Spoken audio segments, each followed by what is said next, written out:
Hi again everyone, it's Stacy and I'm back to make another video about my journey with Brachymetatarsia and correction surgery, and I actually have the pleasure of answering a few concerns and questions that was emailed to me. So that's what this video is going to be about. I'm going to talk about the points that were brought up to my attention to focus on today. I have another video that I wanted to put up about the do's and don'ts. So either if I can't get it up this week, I'll most likely get it up next week. But today I have 9 points that I'm going to talk about really quickly, and I'm going to go through just for one of the viewers and for all of you guys, because you can not. This particular viewer, I'm sure, is not the only person that has these concerns when it comes to correcting the deformity.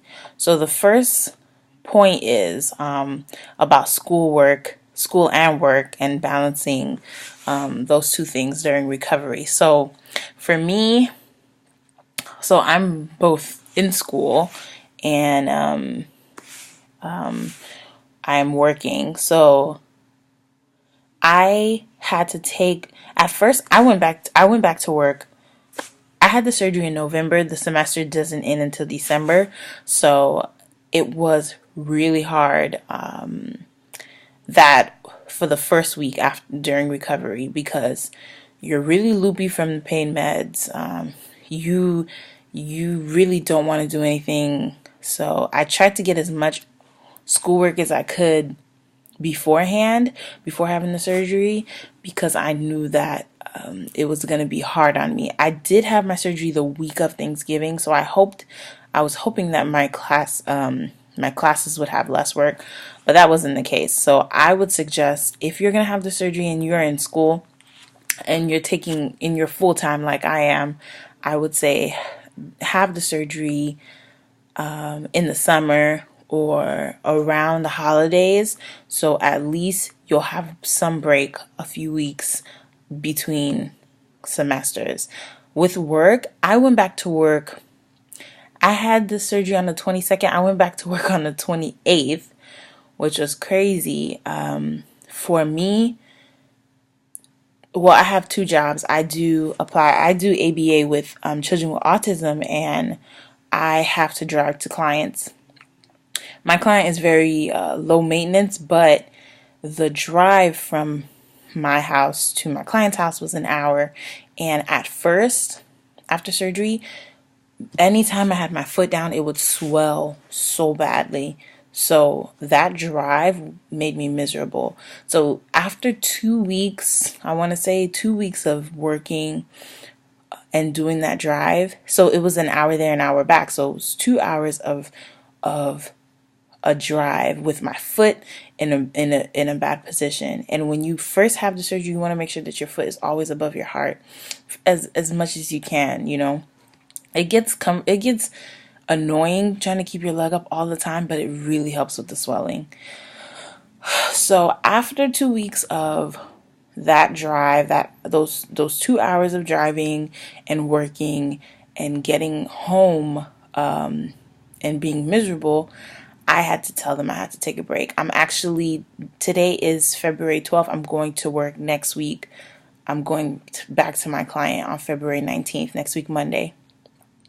So, and I think that time off really helped. I know a lot of people have, a couple of other people who have had the corrective surgery has done short-term disability, so they were getting some kind of check while they were off of work. I also do, during the daytime, I watch my nephew for my sister-in-law from 8 to 5, so I kept doing that, but we worked something out where it was less,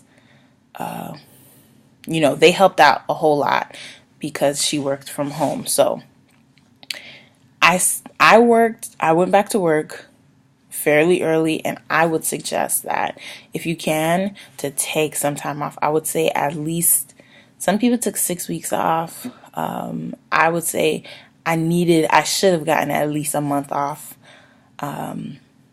Especially if you're driving really far to your job, I would say you need to take off some time.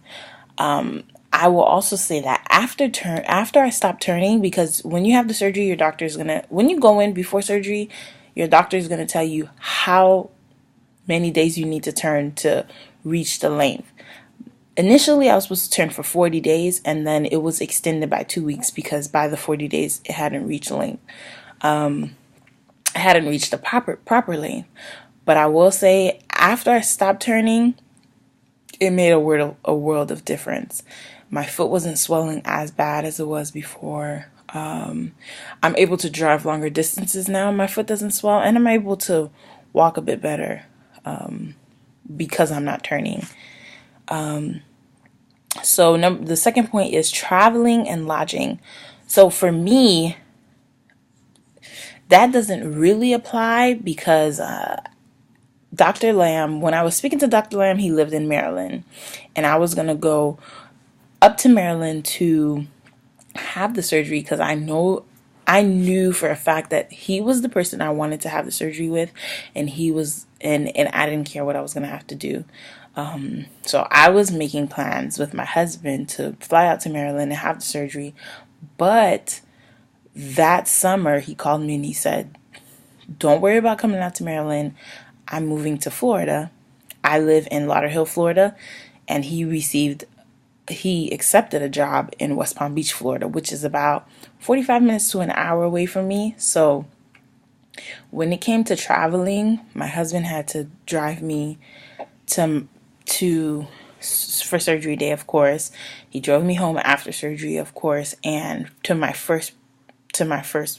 post-op appointment, he drove me. After that, I've been taking myself to appointments. But there have been people who come down and they stay the whole time in Florida throughout recovery. So everybody's recovery is different, right? Because it depends on how short your toe is. So my toe, as I've said before, is as short as they come. So my recovery, I've been recovering since November, and it's about to be, we just got into February. So, and I have maybe one more month of recovery. So November, December, January, February, March, that's 5 months. Most people cannot afford to stay for 5 months. But I will say, Dr. Lam is so good with getting back to you with emails. He's so good with communicating. You send him pictures and he's able to, actually, when I got my infection, I sent him a picture of my pen size. I didn't even go see him. I sent him a picture and I said, does this look a little funky to you? And he said, let's start taking those antibiotics, because remember, they send you home with antibiotics just in case. Actually, in my case, I'm not going to say that all doctors send you home with all the medicines that you may need in case. But Dr. Lam sent me home with antibiotics just in case I got an infection, so I wouldn't have to keep going back and forth. So let's say you live out of the state of Florida or out of town, and you come and you have the surgery. He's sending you home with all the meds that you may need. So you may send him a picture, say, is everything looking okay? And then he'll take it from there. I would say stay at least until your post-op appointment, at least until after your post-op appointment, if you can. And he'll discuss it with you and he'll tell you. But I remember when I had my surgery, I know a lot of people come from out of town to have surgery with Dr. Lam, and he thought that I was flying out the day after surgery. So you can come in and have your surgery and fly out the next day if you want to.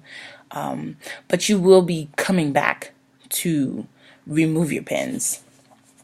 And I think that you can do everything else remotely, as far as speaking to him and asking him questions and all of that stuff. So for traveling and lodging, I didn't have to really pay for an airplane or a rental car after surgery. And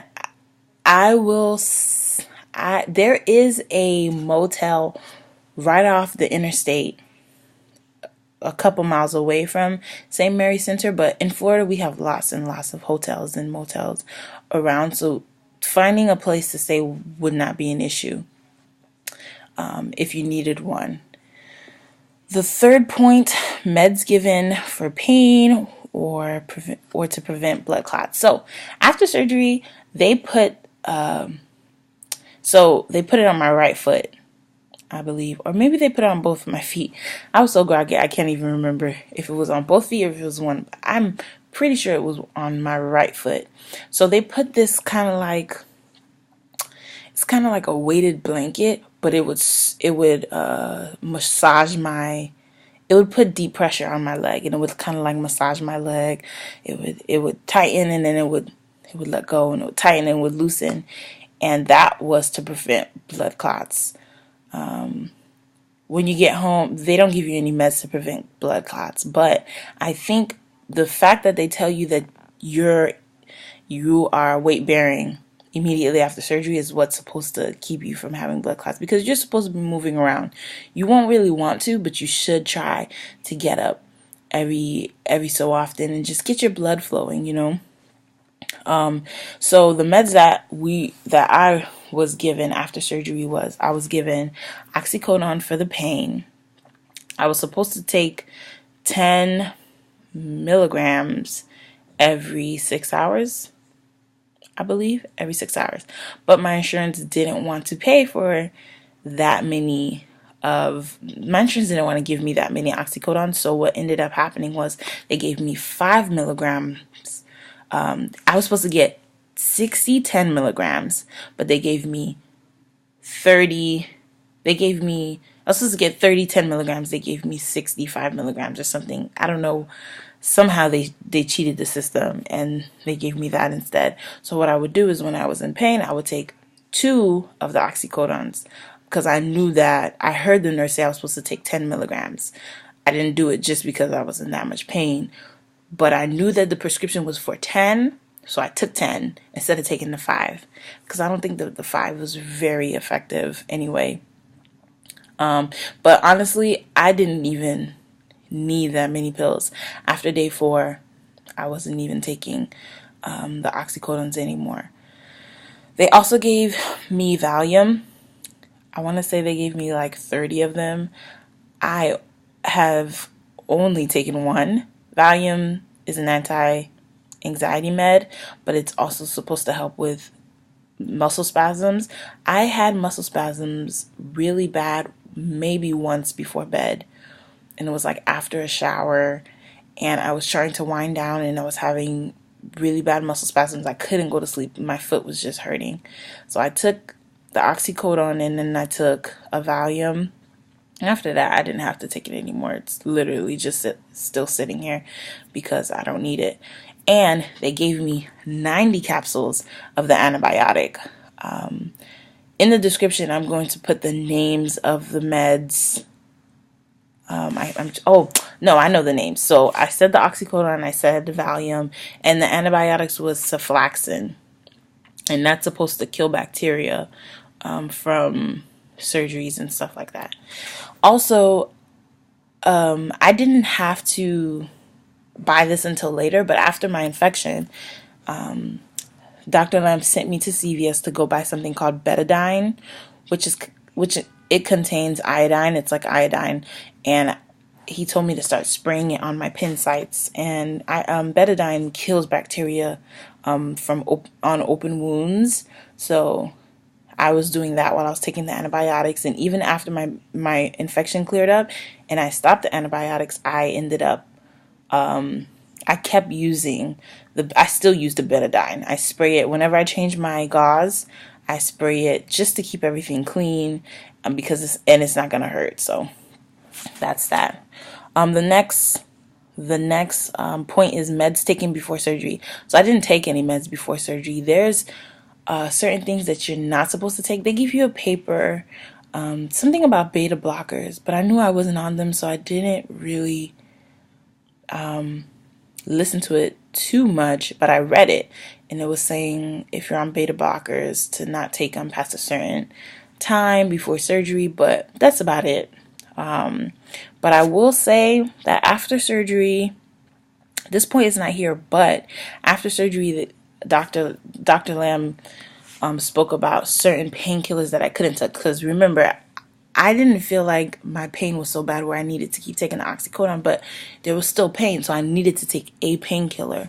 So Tylenol is what he wants you to take, what he wanted me to take. He was like, only take Tylenol. Can't take ibuprofen because ibuprofen is a bone softener, or it'll soften your bones and cause osteoporosis and all that stuff. So no no Advil, no Aleve, no ibuprofen while you are recovering after surgery. So if you are in pain, take Tylenol. That's it. I am happy that I went and I bought a big bottle of Tylenol.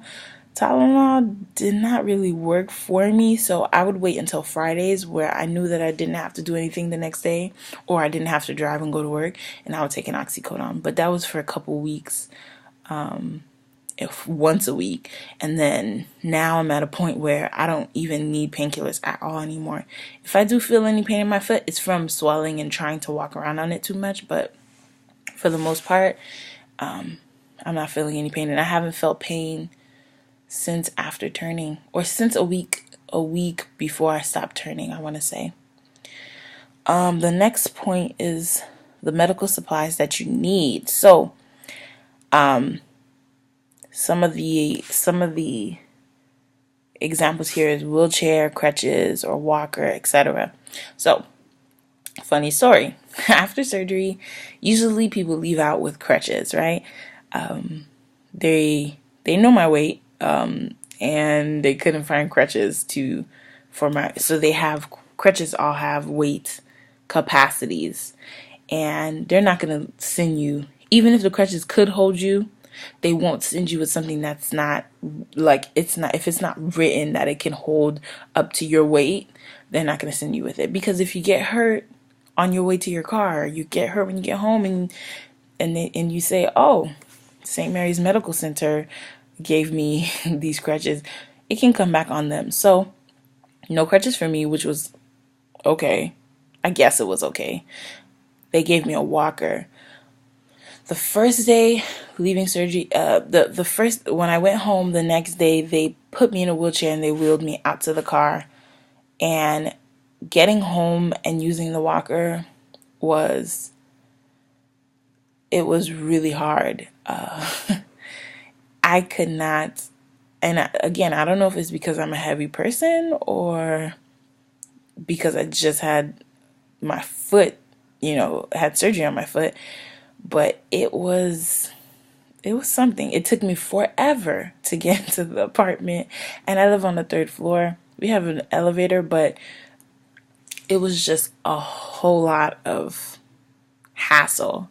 So I will say, and like I said in the previous video, I have a friend who is lending me his knee scooter, and I will say that makes a world of difference. Being able to take my foot off of the floor has been, and be able to get to my car from the building and get around. If I didn't have the knee scooter, I probably would be sitting home during recovery. I wouldn't go anywhere at first. Now I'm able to walk around a bit, but before I could barely put my foot on the ground. I guess I could, but I was afraid to. And in my mind, it hurt. I felt like I would shatter my foot if I stepped on it too hard. But that knee scooter is everything. So if you can get a knee scooter, that would be great. I know that if you have Facebook has like a little marketplace. You can put knee scooter in there. They are usually like $4,000, but you can get one for a couple $100s on Facebook or OfferUp. Or any of those secondhand places. Get you one before you have surgery, because those things are amazing. Here's another funny story regarding medical supplies. Oh, and my walker was covered by my insurance, so I didn't have to pay anything for the walker. I called my mother because my mother has cane. She has a cane and she has a bedside commode. Not sure why, because she's completely mobile. But I called her and I was like, well, you have a cane and you have a bedside commode. Why wouldn't you have a shower chair? And I said, hey, Mom, do you have a shower chair? Because I'm having trouble taking a shower. I can't take a shower standing up. It's really hard. She's like, of course, come over to the house. We go over to the house and my brother's like, oh, let me get the chair for you. And I'm like, okay. And he brings a chair, and it's a fold-out chair, a metal fold-out chair. My mom was not home. My mom wasn't home, and I called her. I'm like, what do you want me to do with this fold-out chair? And she goes, I mean, put it in your bathtub, put a towel over it, and take a shower. And I was like, I don't know if this is absolutely insane or if it's absolutely genius, but if you can, someone told me that you can actually get a script from the doctor for a shower chair. I didn't. I'm still using the fold-out chair. What I ended up doing was I turned it around and I put my knee on it like I would my knee scooter, and I take a shower with one knee on the chair, the fold-out chair, and one and my good foot on the floor. Because while I was sitting down, the water was constantly going over my foot, and Dr. Lamb says that you should try not to keep your foot wet. So the water can roll off of your foot, but you shouldn't submerge it in water. So I wanted to keep it dry until I was ready to rinse it off at the end. So I keep it behind me and my knee on the chair. What else? I also, this is one of the other points of showering and using the bathroom. When you're showering, not only do you not want water to continue to be on your foot, but you have to be careful with what you shower with, because remember, these pins, things can get inside and it can cause infection. So I was taking a shower with unscented, he says to take a shower with like antibacterial soap. I was taking a shower with like unscented Dove. I don't know. I'm pretty sure that's not quite antibacterial, but it worked.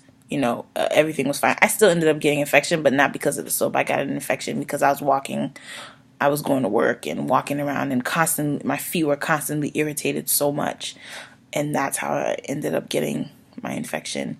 But make sure that you have a good antibacterial soap while you're washing, because letting all the frilly, fruity stuff get in your pin sites is not good for your foot. Getting to the bathroom was hard at first. I used to we have a small bathroom. We have 2 bathrooms, but the bathroom that's closest to my bed is pretty small. And I used to roll my scooter right into the bathroom so I can just hop to the toilet and use the bathroom. I was really nervous about it because I was like, if I really have to go at one point, I'm probably going to mess myself, because depending on how you're feeling, you might not be able to make it. I'm not trying to say that I used the bathroom on myself during recovery, but what I'm saying is, as soon as you feel like you have to go, get up and go, because you don't know how long it may take you to get up and go to the bathroom. But like I said, I'm at a point now where I can, with my surgical shoe, I can do anything around the house. I can walk almost 30 minutes at a time. It's a limp, it's a big limp, and depending on where I am in those 30 minutes, my foot can get tired, but I've come a long way. So if you're contemplating the surgery and you're afraid about pain and walking, know that at first it's a struggle, but relief comes way before you take the pins out. That's a good thing. Swollen feet and muscle spasms. So right after surgery, you can't feel your feet. You can't feel your feet for maybe 2 days. And after that, for me, some people, their feet didn't swell. I've seen other people on Instagram or Facebook with the pins in, and their feet didn't swell at all. My feet were always swollen. And maybe my activity level was way too high at first, but it was always swollen to the point where Dr. Lamb had to tell me, like, you need to keep your foot up more often, because we need the swelling to go down. So if your feet are constantly going up and down the pins because they're swelling and they're going down and they're swelling going down, that's what causes infection. And that's how I got my infection. So be sure to keep your feet up. Ice helps because your feet kind of get hot. Like, it feels uncomfortable because your feet are swelling so much, it's stretching out the skin. Your feet kind of get hot. Put ice on it. It will be some relief. That is good relief. Like I said before, I only had one night with bad muscle spasms. You take a Valium or two, go to sleep, and you'll be okay. Number 7, showering and using. Oh, we said that already. Number 8, pain overall while doing nothing, turning a fixator, walking right after surgery versus walking now. So, pain overall, I would say in the beginning when I was doing nothing, it was like a dull ache. And out of a 10, at first, the first couple weeks was maybe a 6. Maybe a 6. And I'm not going to say it was like an 8 or a 9 because, excuse me, I think if it was that bad, I have a very low pain threshold. So I think if it was really that bad, I would tell you. I don't think it was that bad. Maybe a 6. At first, you're going to be like, oh my gosh, this hurts. But it's not like a pain. It's like a discomfort because there's pins sticking out of your foot and you're constantly having to sleep on your back.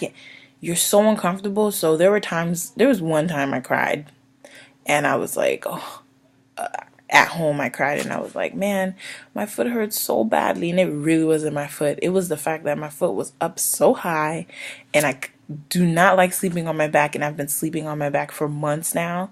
And it was throbbing because it was swollen. And that was it was a night that we live on the 3rd floor. There's 8 floors in our building and the elevator was out. And I had just gotten home from driving an hour from my client and I was exhausted. I had to get upstairs. The people that were going, and it was 8 p.m., 9 p.m. And the people who were going to fix the elevators weren't coming for another 2 hours. I had to get upstairs. And what I ended up doing was my husband carried my knee scooter up and I tried to hop one foot at a time, one step at a time up to the 3rd floor. But when you're a heavy person, you just get real tired real quickly. So I crawled up those stairs and I got upstairs and I cried because my foot was killing me. My foot was just swollen. It was swollen, more swollen than I've ever seen it before. And it was really scary. I'm very happy, knock on wood, that the elevator hasn't been out since. And at this point, if it does go out, I can get upstairs. So I would say if you have a house with stairs, find a way. Hopefully you have bedrooms downstairs. Find a way to just be if you can avoid stairs for the first couple months, do it, because you don't want to have to go up the stairs any steps at all. It's just too many steps. Turning the fixator was very easy. The doctor showed my husband. I wanted my husband to do it. I thought it was going to be really bad, but it wasn't. It feels like a stretching, like a rubber band stretching, but it doesn't hurt. I know that sounds really strange because your bone is broken inside and you think, yeah, it has to hurt. Honestly, even the first couple times I didn't even feel it. Maybe because of the nerve block, but after a week or so of turning, I would feel like a little stretch, but that's it. Because remember, as far as Dr. Lamb goes, you're only growing 0.5 millimeter. You're turning 90 degrees, so that's 0.5 millimeter per turn. So I grew a full millimeter a day, right? Yeah, 0.5 millimeter per turn. So it was a full millimeter a day. So after you're going a very far distance, so you don't really feel too much. And it's like, oh, I felt that. And then that's it. And if sometimes my foot would swell up right away after the turn, but it wasn't pain. If I did feel any pain, it was a little ache. And then remember, you have your, I'm sorry, you have your oxycodone if you need it. You have your Tylenol if you need it.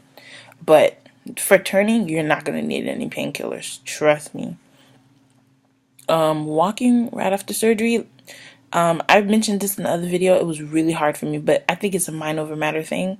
For me, I was afraid because I thought that my foot would shatter because of all this weight on top of it. After I didn't put it on the floor at all for maybe 4 weeks. After I left the hospital, I didn't put it on the floor at all. Then when I got home, a couple weeks after, maybe like after the first month, I started trying to limp on it. But the ball of my foot just felt like I couldn't walk properly. So it was hurting too much. What ended up happening, it was my last appointment actually. I went to Dr. Lamb and he ended up adjusting my toe, and it sounds just as uncomfortable. It was uncomfortable. It was just as uncomfortable as it sounds. He ended up loosening the fixator and pushing my foot up from behind and tightening the fixator again.